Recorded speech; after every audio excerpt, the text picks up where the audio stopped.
Who is this super YouTuber? Is it Paul, the Joy Toy Collector? Andy, the Newcastle United fan? Jamie, the GoBot hater? Alexis, the salesman? Rohan, the man with the plan and the Wall of Fame? Might just be Rohan's Corner, Super Transformers guy. Rohan's Corner, poking Hasbro in the eye. Oh, he's so fly, a groovy guy with a beard that just won't stop. When the bots get rough, he's super tough as third party cleans up. Rohan's Corner, Super Transformers guy. Rohan's Corner, poking Hasbro in the eye. Hello everyone and welcome back to Rohan's Corner. And this week the show has transformed from Rohan's Corner to Crab Transformers Corner. That's correct. I've gotten the go-ahead from Mr. Andy Ride to utilize his IP rights for showcasing some Crab Transformers that I've picked up this week.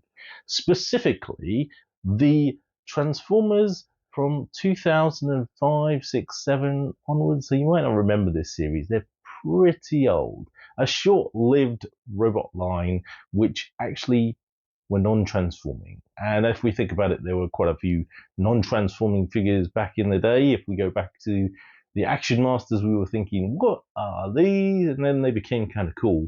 But you know how I'm all about the non-transforming figures these days. I decided to pick these up because they are pretty common and pretty cheap.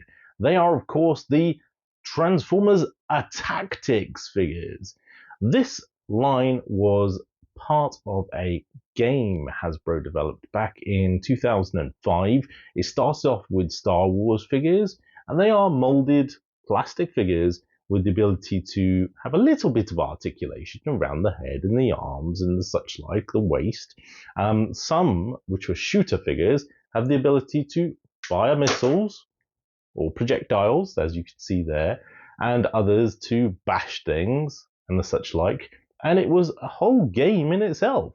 It was supposedly designed by Hasbro to bring together trading cards and board games without the need for additional apparatus. And what I mean by that is you don't need a board, you don't need a dice, you don't need any other aspect. You just need these miniature figures, which is part of the cool aspect for me, and some instructions and some nous, and you can create your own battlefield and have some gameplay.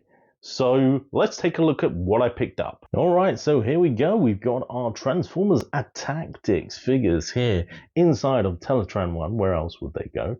And we can see I've got a large selection here, which I picked up 16 figures for 10 quid, including postage on eBay. They are cheap as chips. And if we have a look at one of them, here is the War for Cybertron Skywarp. This was obviously all the rage back then. Nicely sculpted, lots of detail, lots of paintwork, not like your cheapo figures that are coming out today. And as I mentioned, some range of articulation. You can move up the arms, obviously, and the head. Well, if you get your finger and thumb in there, and the waist joint. Each figure came with rating on the bottom here. So Skywarp here has a 30 rating. Figures came with 10, 20, 30, 40, 50, 70, 80 ratings, and that depicts how much they're worth in the overall score of the game. They have a type, which is what kind of figure they are, and then obviously a character name. They also have a little clicker here, which is the ticks element of the figure. So the way in which the game is played, and don't get me wrong, I am not an expert. If there are any Attactix fans out there, all two of you, you probably know this way better than I do. I've never played it before. Basically, you take your figures, you put them on the desk, and you ticks them along till you get to a number, a random number, and then you have either a white number or a red number. That number depicts how many spaces they can move or some such. And yeah, basically you do that and then you have a fight. So you can move an unlimited number of spaces for each character depending on what the number states. And so you set up your army, you set up another army, and the idea is for you to knock over the opposing character. It's obviously not that easy. So even if I try and...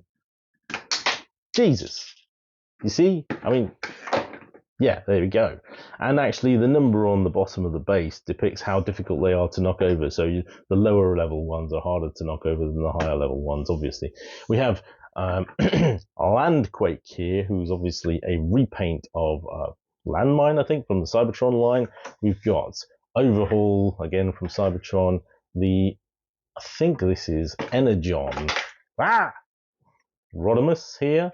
G1 Megatron. You can see the sculpt work on his face there. Not too bad. Skyblast from, I think it's Cybertron. Cybertron Optimus Prime in super mode. G1 Prime here with his hand up for some reason. And more and more and more. And Omega Sentinel at the back here is one of the bigger ones. You can see he's got 3 missiles in there. He should have 4. His arm does not stay up because it's far too heavy. And he can sort of rock backwards as part of the game. So if he does get hit, he may not actually fall over.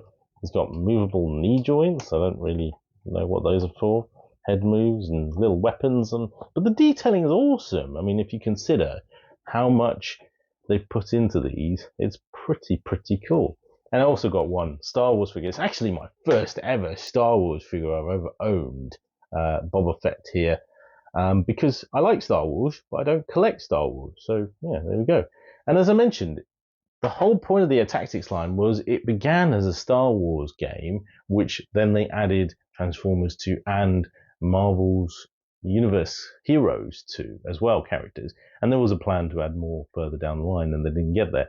But it never caught on. So somewhere around 2007, after a couple of years in production, it just went to pot. And you can see why. It's an overcomplicated game.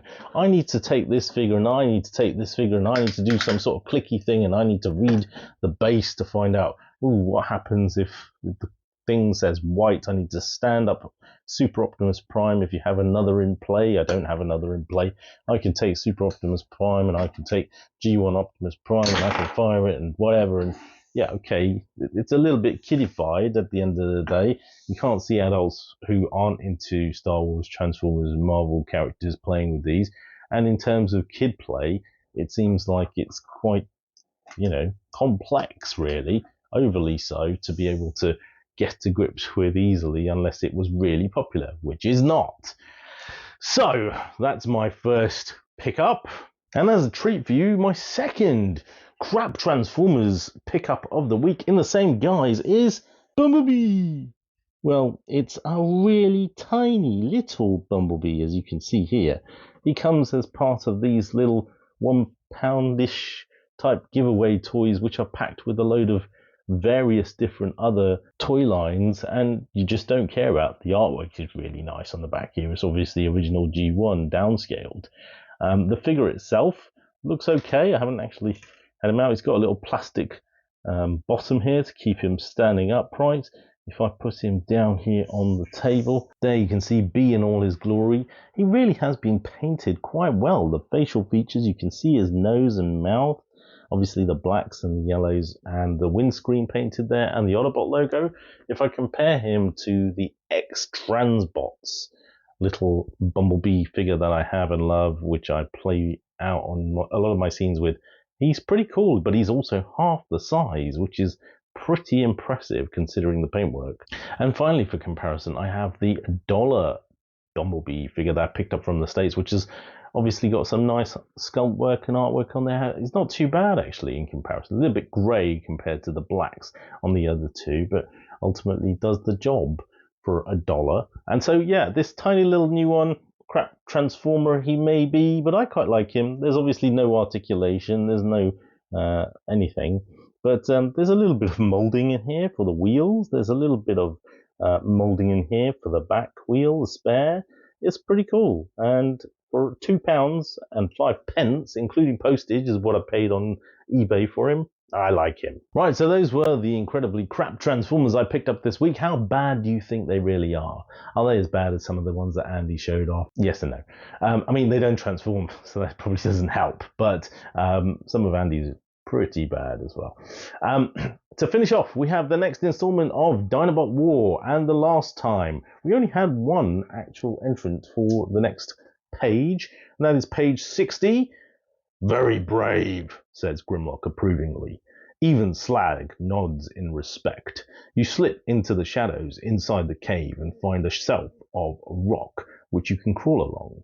Looking back, you see the Dinobots clustered around the cave entrance. Sludge waves to you. You soon reach the end of the rock itself. You find yourself looking out over a large underground cavern. The saucer which you saw in Disneyland rests over the floor of the cavern. When you saw it before, later, don't know, it was coated with centuries of dust, but here it sparkles like new. In front of the saucer, two thin aliens are setting up some kind of scientific equipment. You can also see another projector. Now you understand who was trying to scare you off. They have small round bodies and several eyes all around their heads. They are talking to each other in a weird high-pitched language. Something makes you glance up. On a ledge just above you, you see the Decepticon known as Ravage. He looks like a huge black panther waiting to pounce. He is so intent on watching the aliens that he hasn't noticed you. Will you shoot a warning to the aliens? If so, please pipe. Turn to page 64. Or, if you wish to creep down to the saucer, turn to page 67. Right, well, that's the end of Rohan's Corner for this week. I hope you've enjoyed. Hope to see you again next week. Back to the studio. Transformers, Rohan's in disguise.